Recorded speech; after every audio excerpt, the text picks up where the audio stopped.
því að áhugin gríðarlega mikill og það hefur aldrei verið jafn góður tímapunktur eins og akkurat núna til þess að koma með nýja rafhlöðutækni sem vistvæn á markað.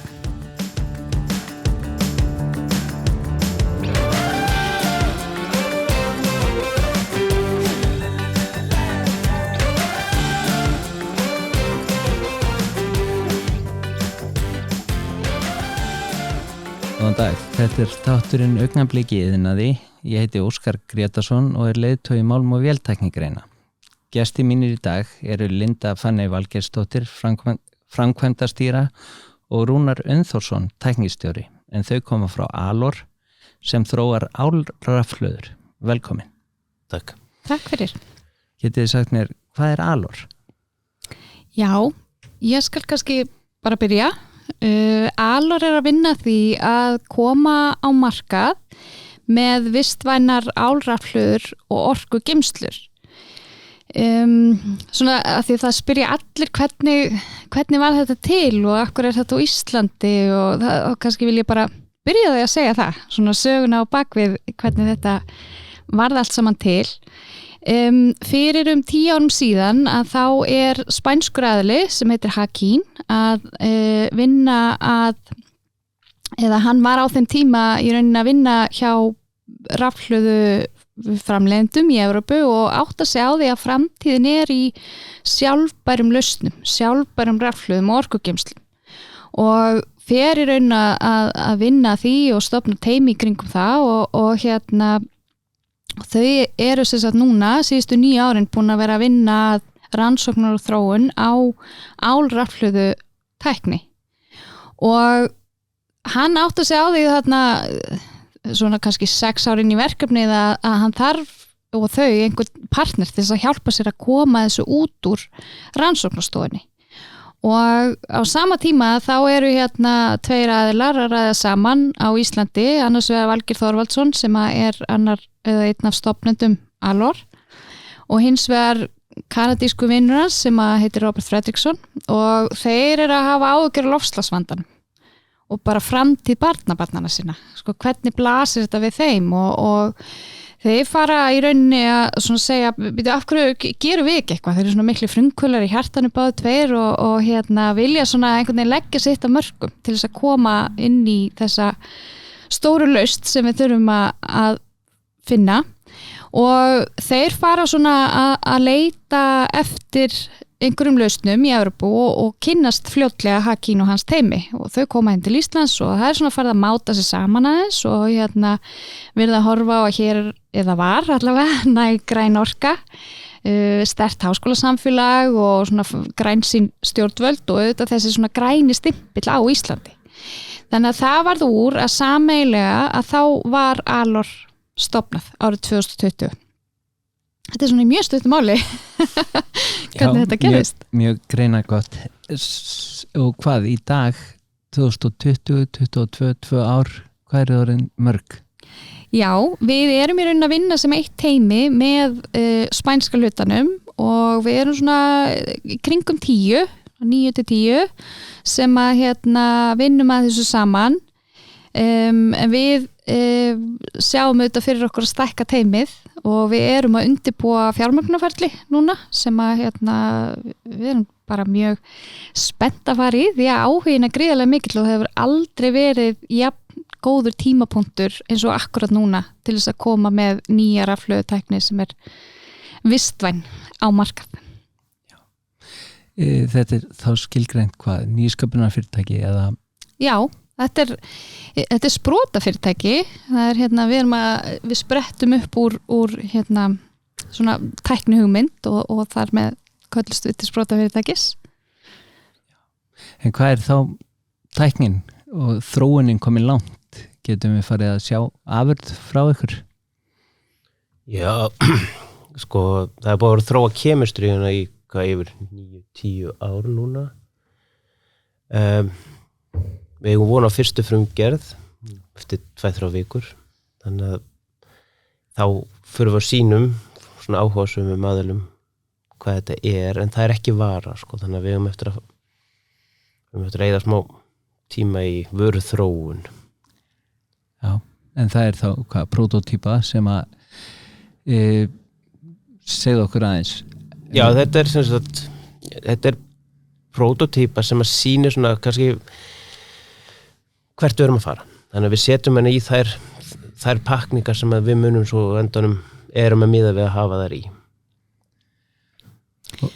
Og kannski eins, já, ef ég má aðeins gripa boltan við erum auðvitað ekki að horfa á rafhlöður í síma eða tölvur, við erum að horfa á rafhlöður sem að það er kallað kyrrstæðar rafhlöður, svo kallaðar, eða stationary batteries, fólk kann að þekka það betur.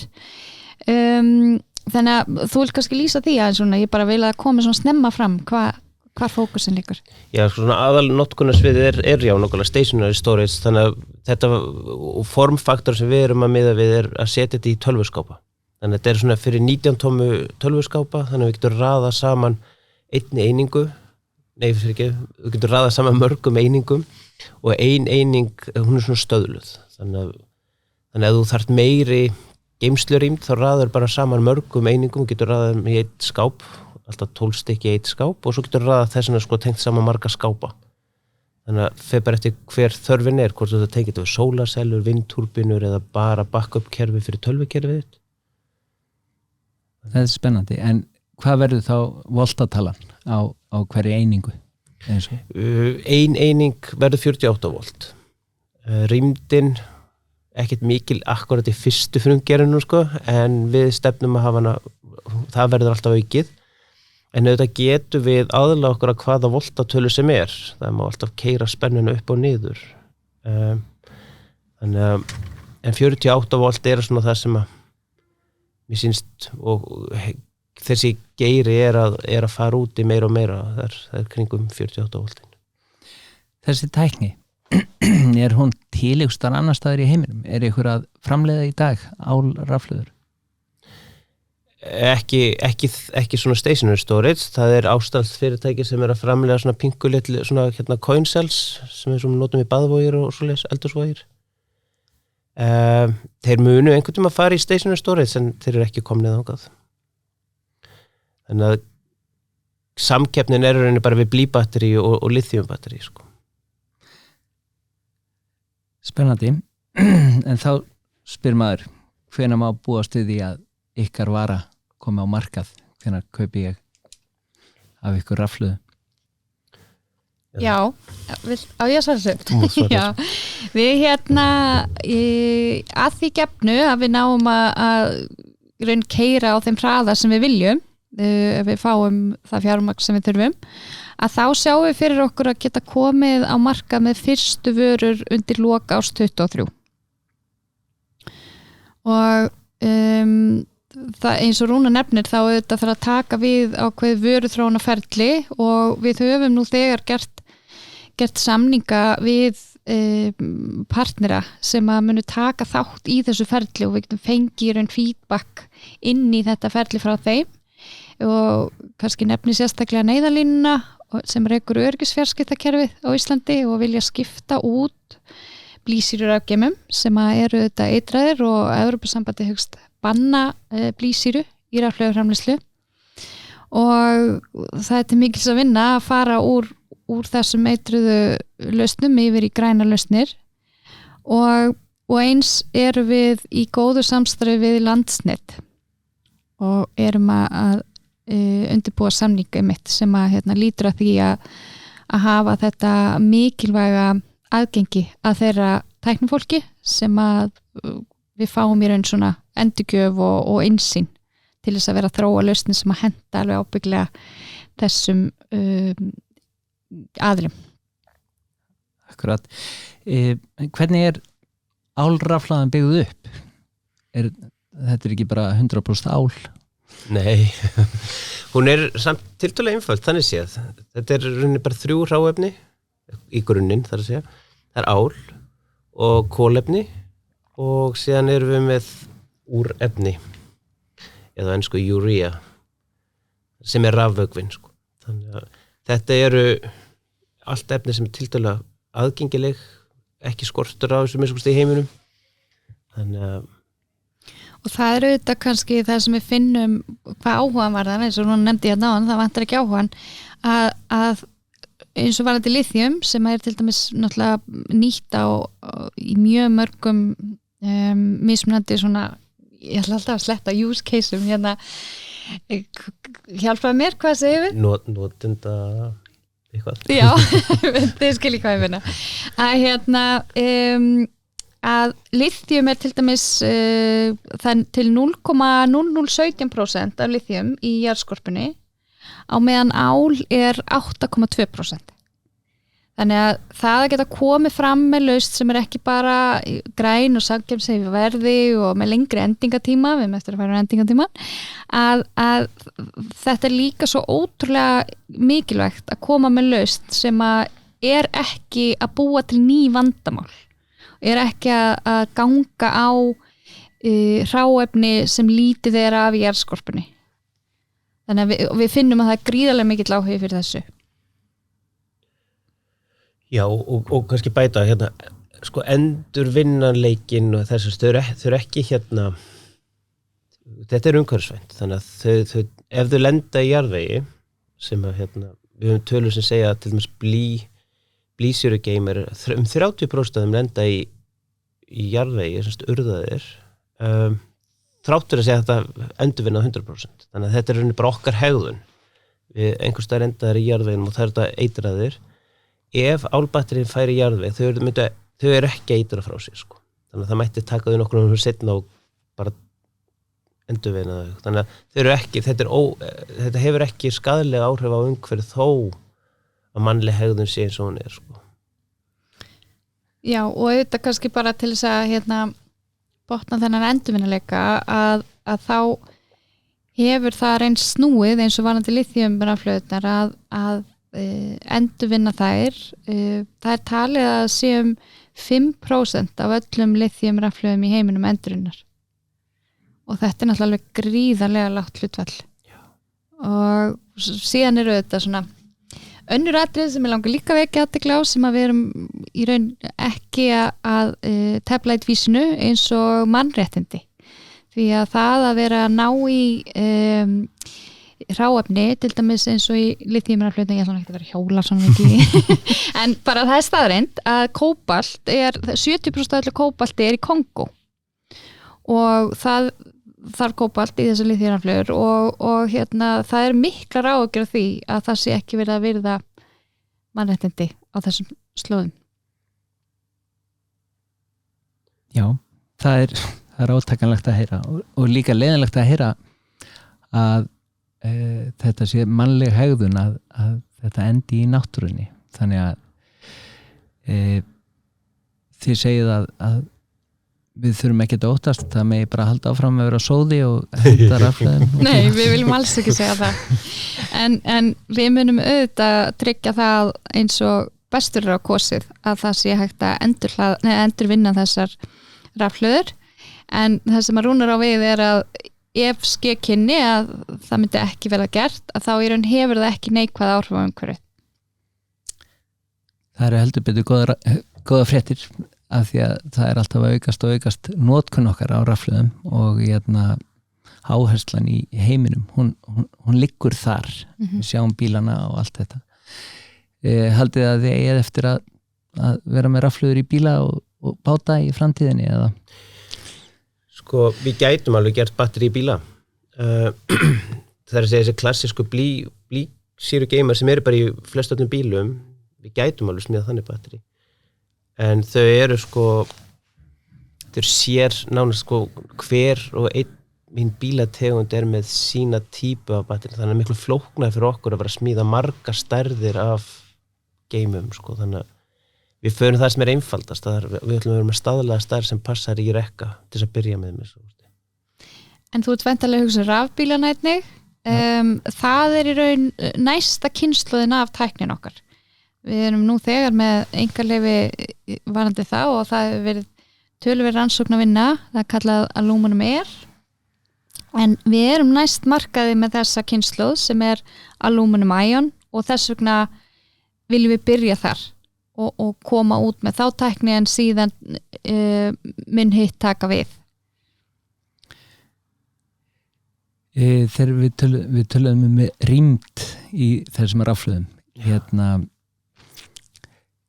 sjáu þið fram á að rýmdin þegar þið eru búin að þróa þetta enn frekar að hún verði sambærileg eða meiri en í bestu lithium rafhlöðum?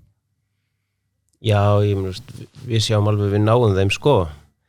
Við erum svolítið að taka mið af því að það er búið að setja billjónir dollara í lithium þróun.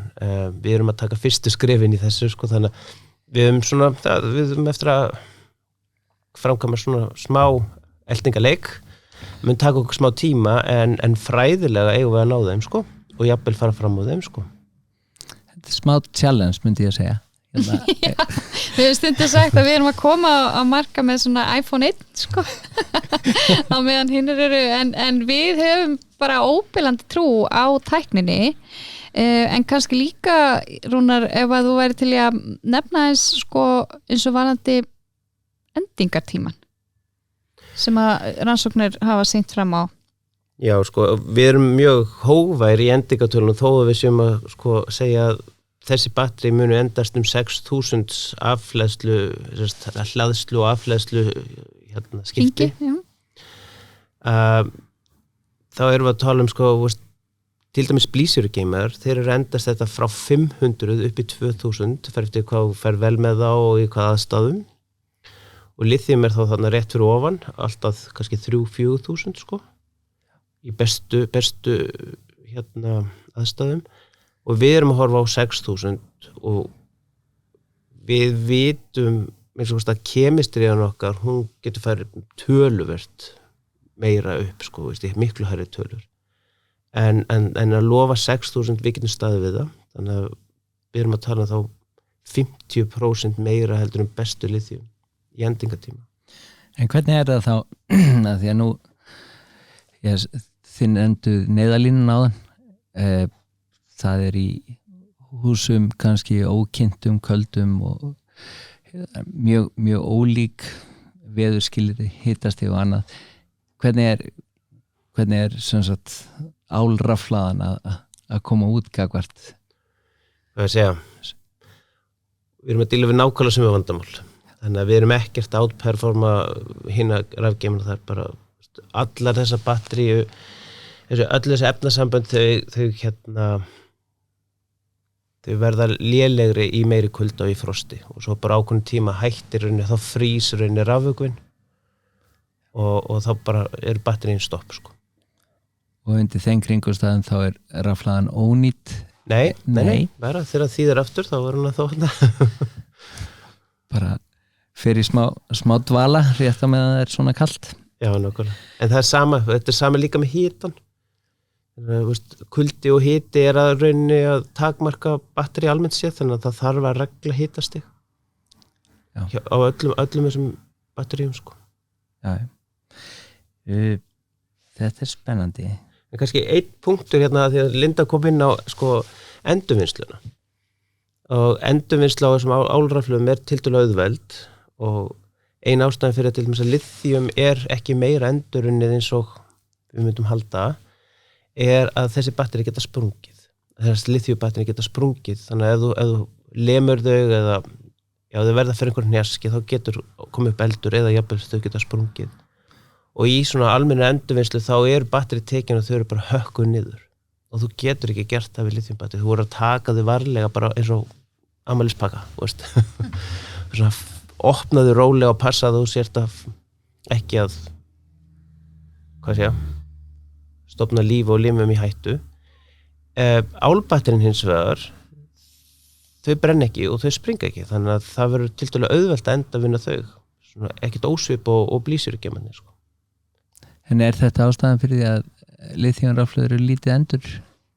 Já, það verið að reyna, verið að setja mikla pening í það að reyna að finna leiðir til að endurvinna þau, á einhverjum skala. Þú getur gert þetta eitt og eitt batteri en það rosa vinna að vera að handopna batteri sko.